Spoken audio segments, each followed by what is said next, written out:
Paz seja convosco. Amém. Glória a Deus. Essa semana eu inverti a ordem, mas foi sem querer. Eu fiquei pensando aqui, qual que é o primeiro? Qual que é o primeiro? Qual que é o primeiro? Aí eu fiquei aqui. Eu esqueci. Glória a Deus. Estamos tratando sobre a fé, ou a falta de fé, não sei. Para alguns é falta de fé, para outros é fé. Nós estamos entrando, foi rápido, fé. Nós estamos entrando no quarto, não é capítulo, quarta e última parte sobre fé. E eu vou fazer um breve resumo. Só porque é noiva, ela acha que pode ficar noiva.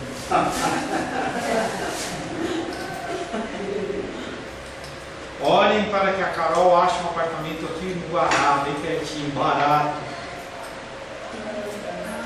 Vamos orar, fazer oração forte. Oração forte.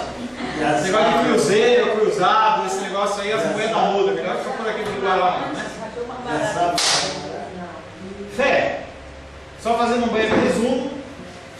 Nós começamos falando sobre o conceito da fé como algo fundamental para o cristão. Não tem como você ser cristão sem ter fé. Vários tipos de fé, entre elas a fé salvífica, aquela fé da salvação, uma fé sobrenatural. Nós temos como texto básico, nós temos estudado, Hebreus capítulo 11, verso 1 e 2, que diz que, ora, a fé é a certeza das coisas que se esperam, a convicção dos fatos que não se veem, pois pela fé os antigos obtiveram bom testemunho. E nós falamos há 2-3 semanas atrás sobre a distinção, a diferença entre fé e esperança. A fé e a esperança estão no versículo de Hebreus que nós falamos, mas a fé é uma certeza, a esperança é muito mais algo emocional seu do que qualquer outra coisa.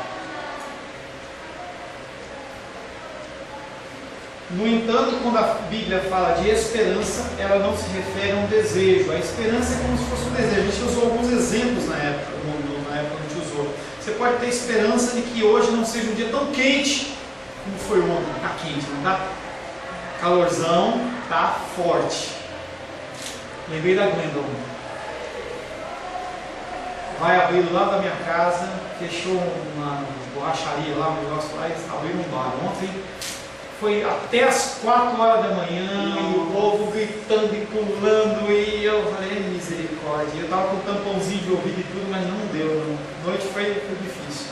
A minha esperança é que ali só tenha sido a inauguração do lugar, por isso que estava aquela bagunça toda. Mas é uma esperança que eu tenho. Realmente eu não tenho fé que isso vá ser, não. Acho que a bagunça vai pegar de realizar. No entanto, quando a Bíblia fala de esperança, ela não se refere a um desejo por um resultado incerto, e sim a algo certo e concreto. A nossa esperança em Deus não é uma esperança de que a coisa pode acontecer ou não acontecer. Quando você lê a palavra de Deus, você tem a esperança que as coisas se cumprem, mas não é uma esperança como esperar que o teu filho te ajude. Você tem uma esperança. E aí eu vejo, entendeu? Eu sou o pai. E aí eu imagino que daqui a alguns anos a gente faz tudo, né, pelos filhos, mas quando a gente precisar, é uma coisa que meu pai falava, quando você precisar, não conte com, entendeu? Porque cada um tem a sua vida e parece que aquela prioridade ela nasce no coração dos pais, mas não nasce no coração dos filhos. Não era diferente comigo e com você quando éramos pequenos, a gente poderia talvez não ter uma ação tão drástica como está acontecendo na geração de hoje, mas a gente também era bem folgado. Se os nossos pais deixassem, a gente encostava no barranco, entendeu? E ficava ali, entendeu? Mas a gente tem que falar o que é certo e não o que a gente agiu, né? Posso ter uma esperança verdadeira porque nós temos uma fé em Deus, e Deus ele não é alguém que falha. O nosso Deus ele é um ser divino, ele não falha, ele é fiel. Falamos também sobre a fé cega. Você não tem que ter uma fé cega, eu acredito porque eu acredito. Não, nós acreditamos porque nós temos a nossa confiança pautada na palavra de Deus. A palavra de Deus nos dá essa certeza.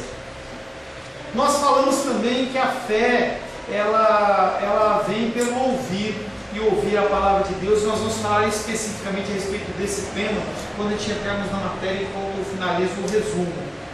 Ter fé é viver por meio de toda a palavra que procede da boca de Deus. Falamos também sobre a fé como de uma criança. A fé como de uma criança, para muitas pessoas, é uma fé simples, uma fé inocente, mas não é. Nós falamos na época que a fé como de uma criança é uma fé dependente, é uma fé de confiança. E nós demos o exemplo naquela época que quando uma criança vai atravessar a rua, o pai fala, dá a mão. Ele não olha nem para a direita, nem olha para a esquerda. Simplesmente ele dá a mão para o papai e vai. A gente vê bastante a brincadeira, isso acontece bastante com criança bem pequenininha. Talvez da idade da sobrinha da Carol, ainda deva fazer isso, mas é dessa idade para menos. A criança está assim, num lugar assim alto, e você fala, pula para o papai. Aí a criança se joga. Ela não quer saber se tem altura, se tem problema, se bater a cabeça vai machucar, nada. Ela confia. Isso chama-se fé como o de uma criança. Você confiar em Deus, independente das situações que estão permeando a sua volta. Cada vez mais, nesses dias que nós vivemos, nós temos que ter uma fé como de uma criança. Em que o mundo fala, vai para cá, vai para lá, fica, e Deus fala para fazer outra coisa, e se você for analisar isso racionalmente, muitas vezes você age errado, você não confia. Eu já dei exemplo para vocês, por exemplo, quando eu saí lá de São Paulo, vim aqui para Brasília para ser pastor, abandonei minha gráfica lá, abandonei minha casa própria lá, meus familiares da Roslândia, simplesmente porque o Senhor ele tinha comandado no meu coração de ter esse tipo de atitude. Tá? Então você tem que acreditar, porque as lutas vêm, as dificuldades vêm, se você não tiver apoiado naquilo que você acreditou. E eu falei para vocês já, quando eu saí da última igreja onde eu congreguei, foi uma saída meio traumática, a minha esposa olhou para mim e falou assim, e agora? Olha o sacerdote, e agora? Não. Deus falou, ele vai fazer alguma coisa. Alguma coisa ele vai fazer. Da mesma maneira, quando eu estava vindo para cá, ela falou para mim assim, olha Paulo, eu fiz um voto com Deus e Deus não falou para a gente não. Mas nós vamos porque Deus falou comigo. E eu seguro as pontas. E aí naquele momento que eu saí da igreja, o coração que nem uma ameixa, mas tinha que manter-se firme, tinha que manter-se forte. Porque a gente tem que ter confiança que Deus falou.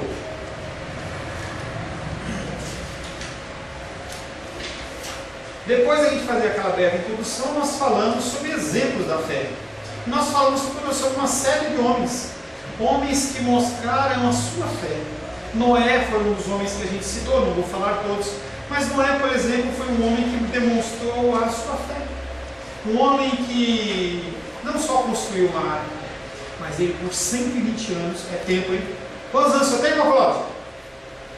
86. Pois Noé ficou mais 30 só construindo a arca.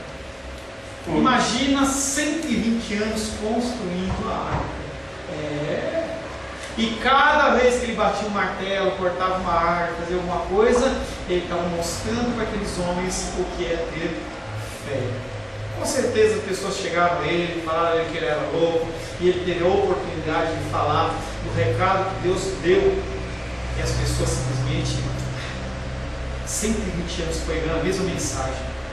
Imagina eu pegar um texto bíblico e ficar falando sempre um texto, nenhum texto, pior que pregação expositiva. Não, todo 120 anos.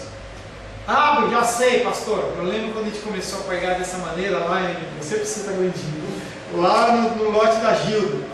Pastor, Abacuque de novo. Ainda bem que são só 3 capítulos. Imagina ele falando a mesma mensagem todo dia. E aquele homem foi um exemplo de fé. Pegou com a sua vida. Outro exemplo que nós demos foi sobre Abraão, que era chamado como o pai da fé. Um homem que, através das suas atitudes, através da sua fé sobrenatural, saiu da sua casa, saiu da sua parentela, juntou as suas coisas e foi para um lugar que ele não sabia onde era. Morou em tendas, morou de favor, ia e voltava, tinha uma série de dificuldades e lutas. No final ainda tem que ficar com a parte pior, porque o seu sobrinho Loki nem estava no contexto da família e parentela, foi junto e queria ficar lá na parte melhor, que era os campos. Pena que ele não sabia que ali era Sodoma e Gomorra, e acabou tendo uma destruição total e completa ali dos seus bens e dos seus pertences. Mas Abraão, um homem de fé, um homem que recebe o recado de Deus, fala assim: vai lá no Monte Moriá e mata teu filho, sacrifica ele para mim. Também um homem que ficou anos e anos e anos, eu não tenho certeza quanto, mais 10, 20, 30 anos, aguardando o nascimento de um filho, pelo recado de Deus. Biologicamente ele aguardou a vida inteira, porque se ele não tivesse um filho, todos os seus pertences, todos os seus bens iriam ficar para um Damasceno, uma pessoa que era um homem da casa ali, que cuidava das coisas, não era um filho dele, ele não tinha tido prazer de ter um filho ali. E aí Deus fala assim: mata ele. E aquele homem acreditava que mesmo que se ele tivesse matado aquele homem, matado aquele filho, ele sabia que havia uma palavra de Deus, que a herança iria ser através de Isaac. Então, se Isaac morresse, realmente Deus ressuscitava, porque Deus não volta atrás. Deus é um Deus de palavra, Ele é um Deus fiel, e aquele homem agiu de uma maneira que eu te confesso para vocês, eu não tinha coragem de agir não. Hoje, no contexto normal, a gente olha e fala assim: está amarrado, essa palavra não procede de Deus. Não, mas ele identificou como sendo a voz de Deus e ele agiu. A graça é um favor imerecido de Deus. Nós não podemos agradar a Deus se Ele não nos ajudar. Nós, antes de Cristo, estávamos mortos no pecado. Nós lemos vários textos, entre eles Efésios capítulo 2, verso 1, que diz que Ele vos deu vida, estando vós mortos nos vossos delitos e pecados. Estava mortinho, nasceu biologicamente vivo, mas estava espiritualmente morto. Eu, você e todos os seres humanos, nós nascemos biologicamente vivos, mas somos espiritualmente mortos. Nós dependemos do Senhor. Lemos Efésios capítulo 2, versos de 1, 2 e 3, que diz: Ele vos deu vida, estando vossos mortos nos vossos delitos e pecados, nos quais andastes outrora, segundo o curso desse mundo. O mundo falava vai, eu ia, você ia. O mundo falava fica, você fica. O mundo fala que hoje você tem que usar uma roupa amarela. Eu lembro da década de 80 que havia uma moda de surfista, e aí a gente começou a comprar aquelas blusas horríveis, amarelo limão, laranja, aquele laranja gritante, mas era moda. O mundo fala faz, você faz. Quando você é cristão, você não anda segundo o curso desse mundo, mas naquela época eu e você andávamos segundo o curso desse mundo, segundo o príncipe da potestade do ar, do espírito que agora atua nos filhos da desobediência, entre os quais também nós andávamos outrora, segundo as inclinações da nossa carne. E aí nós finalizamos semana passada falando que nós não aceitamos a Cristo segundo a nossa própria carne. Nós não temos essa pretensão. As pessoas que acham que elas aceitam a Cristo, elas são soberbas, mesmo que elas tenham aprendido isso. Nós não temos condição de aceitar a Cristo. Nós não aceitamos a Cristo movidos pela nossa própria carne. Sabemos que foi necessária uma obra interior de Deus. O Espírito Santo nos tocou. Lembra da música de Elvis Presley? Tocou-me. Como é que era, Cláudio? Música de Elvis Presley, tocou-me. Tocou-me. De paz, Ele encheu o meu coração. Quando Jesus me tocou, como é que é? Livrou-me da escuridão. A obra é dele, nosso Senhor. E aí, começando o último tema, nós vamos falar sobre uma fé que ela pode ser fortalecida. Não é algo que você recebe e fica daquele tamanho. Não, ela pode ser fortalecida. E a fé é fortalecida única e exclusivamente pela palavra de Deus. 2 exemplos, na verdade 3, porque eu vou dar o meu também. John Wesley, fundador do metodismo. O metodismo é uma religião cristã evangélica que nasceu a partir de John Wesley, quando ele estava fazendo faculdade. E ele decidiu montar um jeito de ter contato com a palavra de Deus, mesmo estando na faculdade. E ele começou a juntar-se com outras pessoas, e ele estabeleceu um método de estudo. Por isso que é metodista.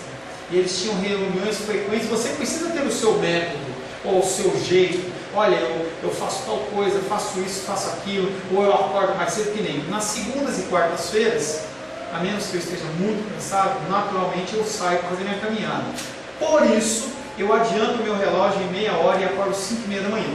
Então, se você receber uma mensagenzinha devocional às 5h30 da manhã, é um aluno do seu pastor que está acordado, lendo, tá? Então, eu estou lá, faço o meu devocional e depois eu vou fazer a minha leitura, vou fazer isso, fazer aquilo, fazer as minhas orações, e aí, depois disso, eu vou fazer minha caminhada.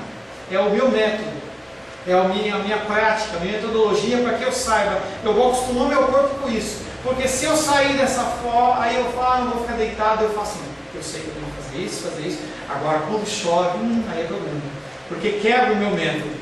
E aí eu confesso a você que eu volto para a cama quentinha, abraço a Rosângela, e ela fala, amor, você não vai caminhar? Eu falo, não, bem, está chovendo. E ela fala assim, que bom, glória a Deus. E eu fico na caminha, tá? Mas John Wesley, ele foi o fundador do metodismo, e ele testemunhou que a sua experiência de conversão se deu depois de ele ser um pastor formado. Ele veio de uma família que era envolvida com o cristianismo, estudou no seminário, foi ungido padre não pastor, e ele não era convertido. Que doido. E ele diz que ele estava numa reunião em Londres, e ele estava ouvindo um sermão baseado em Romanos. E enquanto ele ouvia as palavras das Escrituras, as palavras que ele tinha ouvido e lido muitas vezes, naquele momento, tocou nele. Ele sentiu o coração dele como que aquecido, não é algo emocional, ele sentiu aquela palavra ardendo. Você sabe o que eu estou falando. Quando você lê uma palavra, você ouve algo, e você fala assim, Deus falou. Não é como se o pastor Paulo tivesse falado, não é como se o pastor A, B, C, bispo tivesse falado. Deus falou. Você usou o instrumento do ser humano, mas aí aquela palavra, ela te preenche, ela te sacia. Aconteceu isso com John Wesley. A palavra foi pregada e aquele homem sentiu aquele calor. E ele falou assim, eu nunca fui convertido. Agora Deus falou comigo.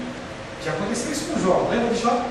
Ele tinha uma série de procedimentos religiosos, mas quando ele passou por aquelas loucuras dele lá, e aí Deus confronta ele, eu fico imaginando o jeito de Jó, Deus falando assim, onde você estava? Aqui e tal, e Jó, abaixando, humildade, choro no espírito, vai baixando. Deus, eu te conhecia de ouvir falar. John Wesley, eu te conhecia de ouvir falar, agora eu te conheço de uma maneira diferente. Um segundo exemplo, Agostinho de Hipona, homem de Deus. Depois ele foi um grande padre, um grande teólogo, mas aquele homem ele vivia uma vida de esbórdio, prostituição, bebedeira. Se você tiver a possibilidade, leia a obra de Agostinho, falando da vida dele.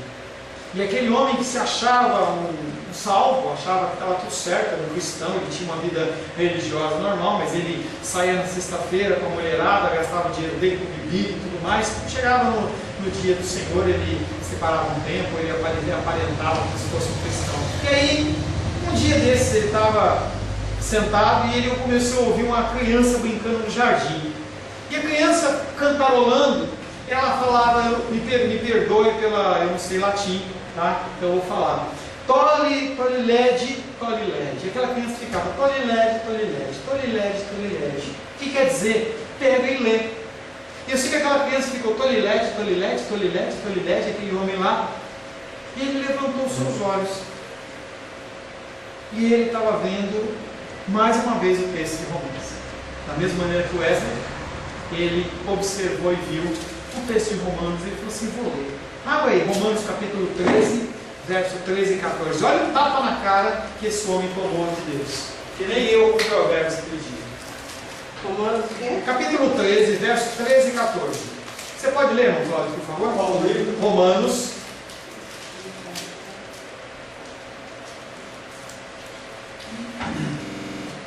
Mateus, Marcos, Lucas, João, Atos, Romanos. Romanos capítulo 13. Romanos. Capítulo 13.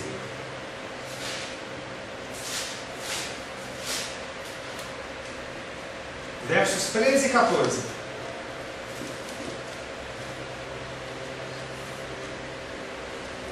Romanos capítulo 13, versos 13 e 14.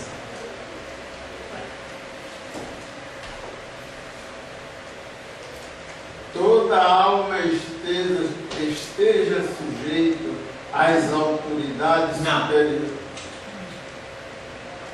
Romanos 13, versos 13 e 14.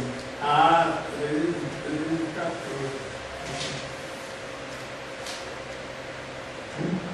Andemos honestamente como de dia, não em glutonaria, nem em bebedeiras, nem em desonestidades, nem em dissolações, nem em contendas e inveja, mas revestidos do Senhor Jesus Cristo, e não tenhas cuidado da carne em suas concupiscências.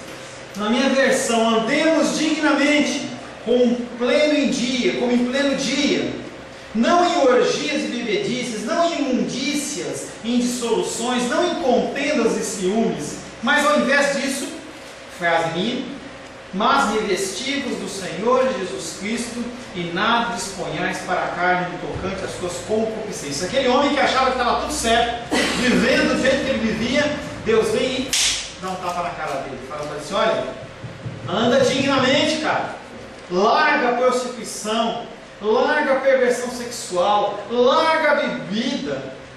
Ao invés disso, se reveste de Jesus Cristo. Naquele homem, naquele dia, aquele homem se converteu.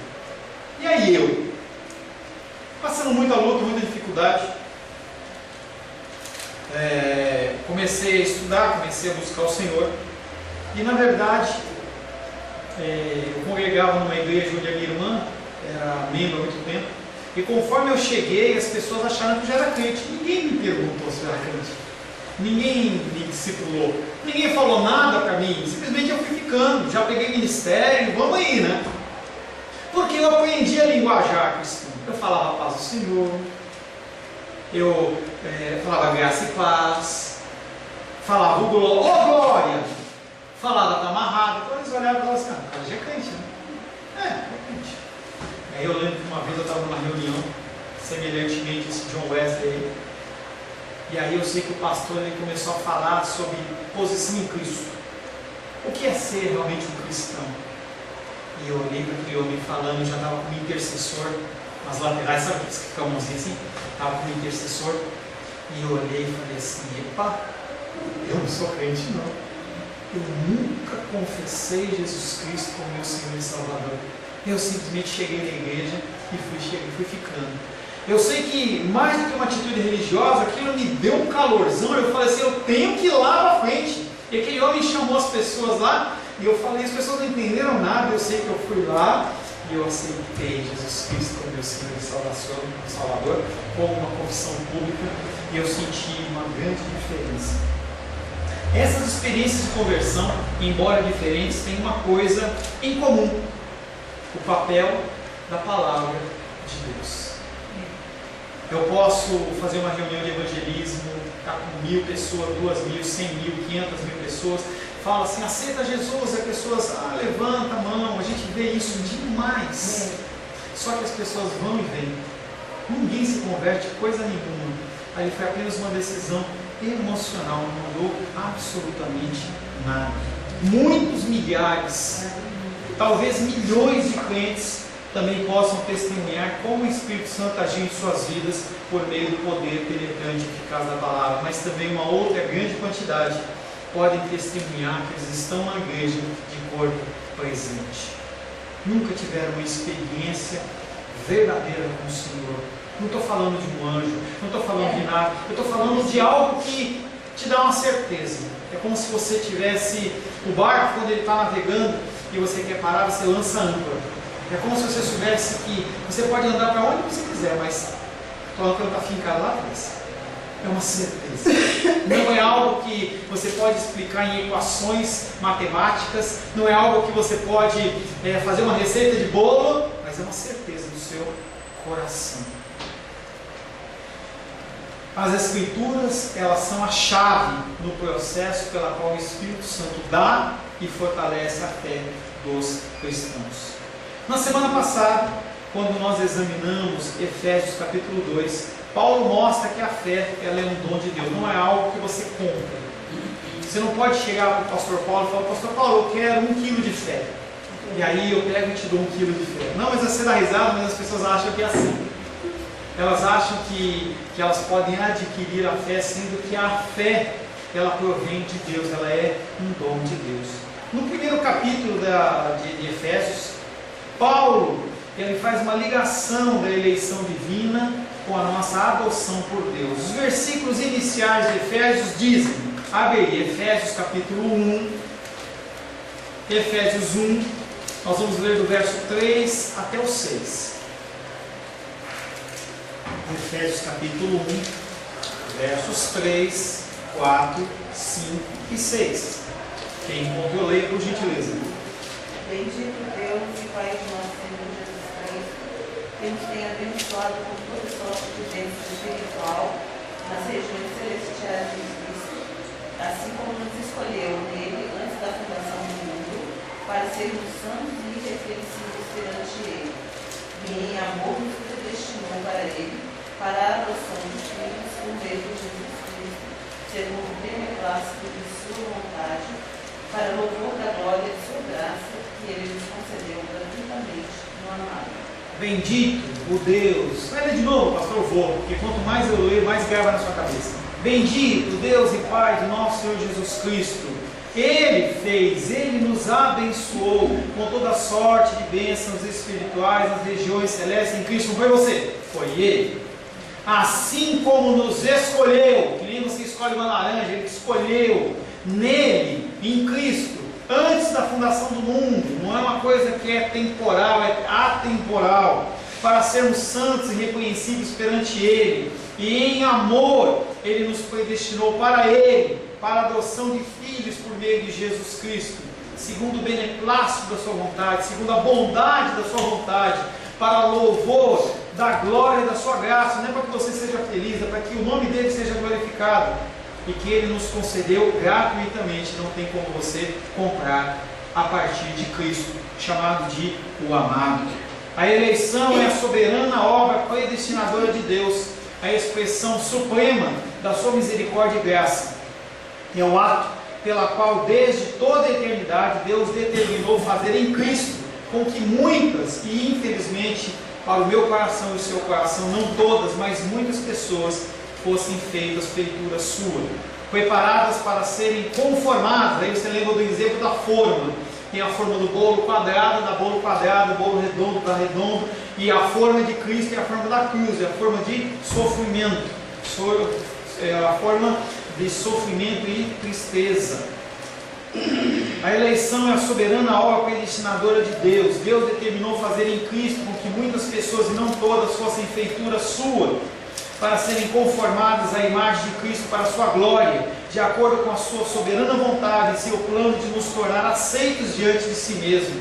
Sem fé, não somos aceitáveis diante de Deus, mas Deus nos torna aceitáveis a si por meio da fé que Ele mesmo nos dá, que resulta na nossa justificação. A conta ela é paga através de Jesus Cristo. Portanto, nessa sessão, Paulo está falando sobre a glória da graça e da misericórdia de Deus, manifestadas no fato de que Ele satisfaz estas exigências. Quais são as exigências?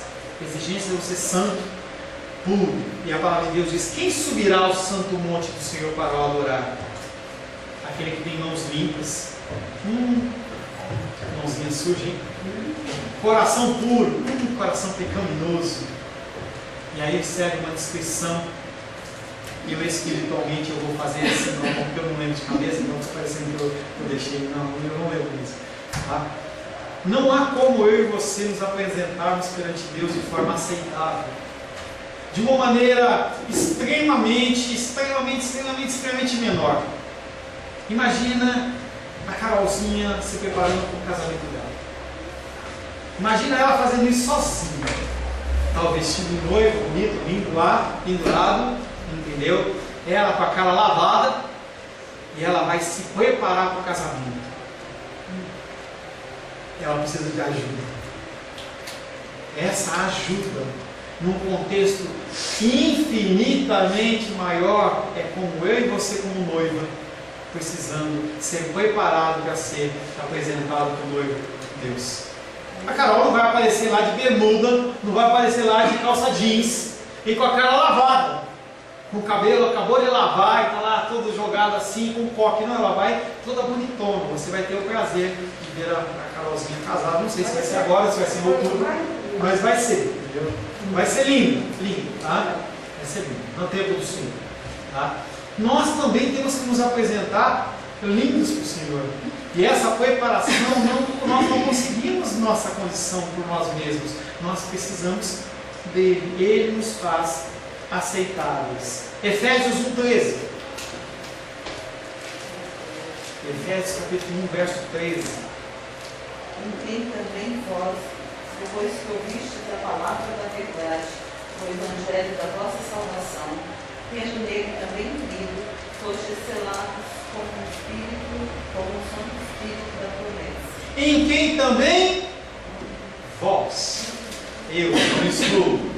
Depois que nós ouvimos a palavra da verdade, em que a palavra ela foi proclamada em algum momento da sua vida, a palavra da verdade ela foi proclamada. O evangelho da minha salvação e da sua salvação foi proclamado. Aquilo veio e testificou no nosso coração e nós cremos.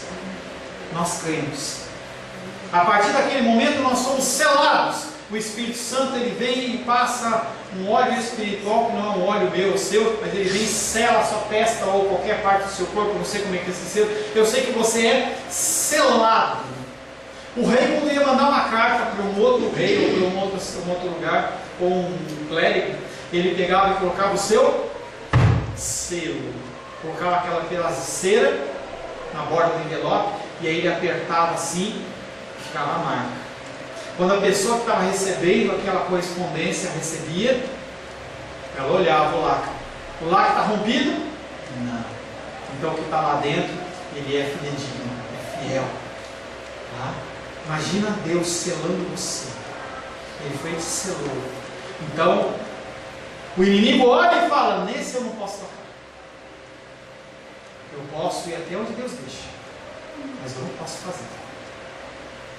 A figura de, se não me engano, foi Eliseu. Eliseu, quando morreu, ele estava na cova, e aí não sei que o carga d'água estava aberto lá, houve alguém que morreu, jogaram uma pessoa lá na cova, que estava Eliseu, bateu nos ossos de Eliseu. Olha o poder, selo do Espírito. Eu lembro que o meu pastor Jonas, falecido, ele conta uma história que no tempo que ele estava desviado, ele era um técnico da IBM, naquela época, década de 70, não havia computador como a gente tem hoje, os mais novos não conhecem isso, mas não havia computadores, era uma coisa muito difícil. Os computadores eram construções enormes, você tinha um galpão para ter um computador, que hoje a gente faz com um celular a coisa. E aí eu sei que aquele homem era um técnico da IBM, e ele foi contratado lá para fazer um bico lá num lugar, e ele não sabia que era um terreiro de macumba. E aí eu sei que ele entrou para fazer o trabalho dele, que não era um trabalho no sal grosso, nem arruda, mas era um trabalho lá de computação. E eu sei que ele conta que num certo momento lá, ele ouviu fechar as portas. E ele fala assim: por que vocês estão fechando as portas? Não, nós vamos começar os carregos aqui. Agora esse horário é a hora que a gente tem que fazer a lavagem, em que a gente invoca não sei o que, para a gente poder fazer o trabalho à noite. Ele falou assim: não, mas eu tenho que ir embora. E ele falou assim: não, quem está aqui dentro não sai, e quem está aí fora não entra. Está fechado. E ele, rapazinho ainda, 20 anos, 22 anos, 25 anos mais ou menos, ele começou a ver, ele não tinha onde ficar, e ele ficou ali no cantinho assustado, tendo aqueles rituais lá, e aí o cara lá do terreiro lá incorporou. Incorporou. Não estou não. Incorporou. E aí o cara começou a coordenar aquela sessão lá que estava acontecendo. E aí a entidade olhou por lá, o Gira lá, o cara que cuida lá, eu não conheço os nomes. Não posso ficar aqui. Eu vou imitar de novo, senão você vai embora. Olhou e falou assim, eu não posso ficar aqui. Que é isso? Nós fizemos aqui, tem a farofa, tem os negócios, tem um servo de Deus aqui nessa terra. Que é isso? Aí nem aquele filme, né? Todos os olhos, e ele no cantinho sentado lá. Quem é você? O que você está fazendo aqui? Eu só vim consertar um negócio aqui. Eu só estou aqui fazendo um trabalho. Pois se você não for embora, fica até arrepiado. A entidade não pode agir, porque você está atrapalhando, você é luz nesse lugar. Nós não podemos ter você que abrir a porta e mandar ele embora. E ele disse que ele desceu a escada daquele lugar chorando em lágrimas, e ele se reconciliou com o Senhor e falou assim, realmente eu sou selado pelo Senhor. Lindo e maravilhoso, isso acontece comigo, acontece com você. Aleluia. Lindo e maravilhoso. Glória a Deus. Porque somos nascidos de novo, ouvimos a palavra de Deus, cremos, somos justificados, somos adotados e selados pelo Espírito Santo. Todas essas coisas são parte da obra da redenção de Deus em nós. Importante ressaltar a conexão entre crer e ouvir. Não basta você crer só.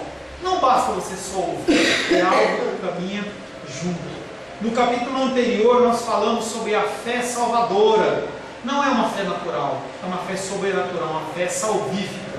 A partir de uma confissão de fé chamada de Westminster.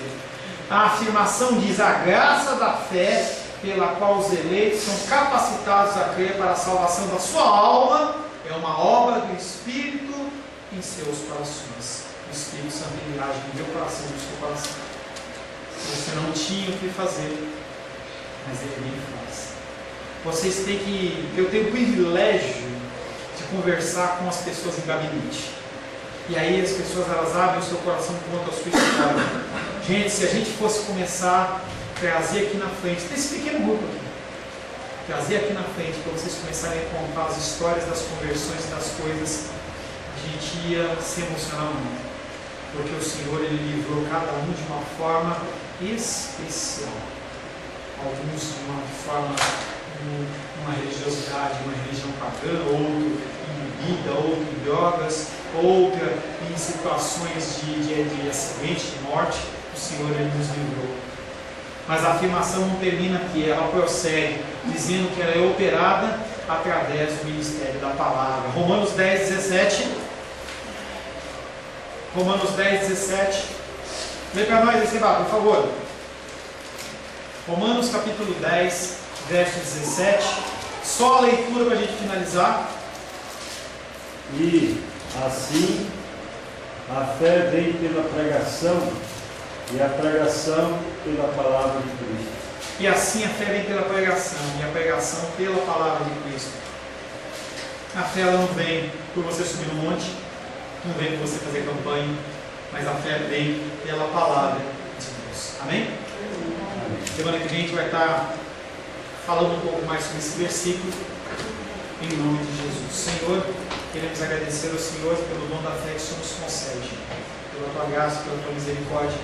Nós podemos sim ser salvos, ser escolhidos pelo Senhor. E queremos, Pai, nesse momento, colocar a nossa vida nas tuas mãos, pedindo que nós possamos observar mais a leitura da tua palavra e aprender os teus caminhos, os teus desígnios. Consagramos a ti, Pai, em nome de Jesus. Amém. Glória a Deus. A paz seja convosco. Meu nome é Paulo César. Eu sou pastor da Igreja Cristã Semente de Vida, aqui em Brasília, Distrito Federal. Me alegro que a palavra tenha te alcançado.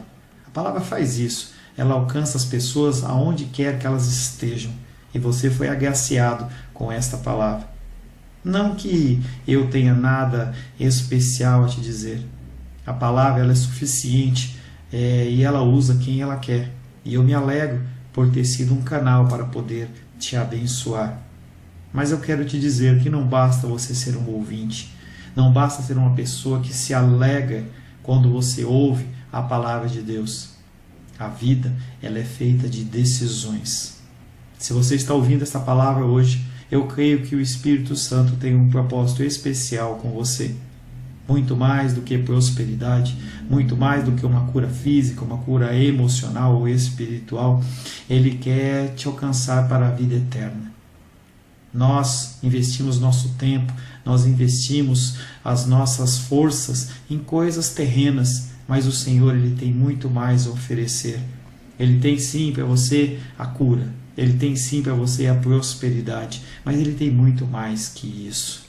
Submeta-se a um Deus que Ele é capaz de mudar e transformar a sua vida por completo. Creio que o Espírito Santo ele é capaz de tocar o teu coração. Quero pedir que você curve a sua cabeça. Senhor, em nome de Jesus, coloco na tua presença essa vida que ouve esta ministração, que ouve esta palavra. Pai, eu não tenho capacitação nenhuma, mas o teu Espírito ele é capaz sim de tocar nesta vida, gerar nela mudança, transformação, arrependimento, e que ela possa simplesmente bater no peito, convencendo-se que é pecadora e que precisa de um Deus salvador. Não há um caminho a ti, meu Deus, que não seja através de Cristo. E eu lhe peço, Pai querido, que você alcance essa vida e ele possa sim tomar uma decisão pessoal pelo Senhor, em nome de Jesus. Amém.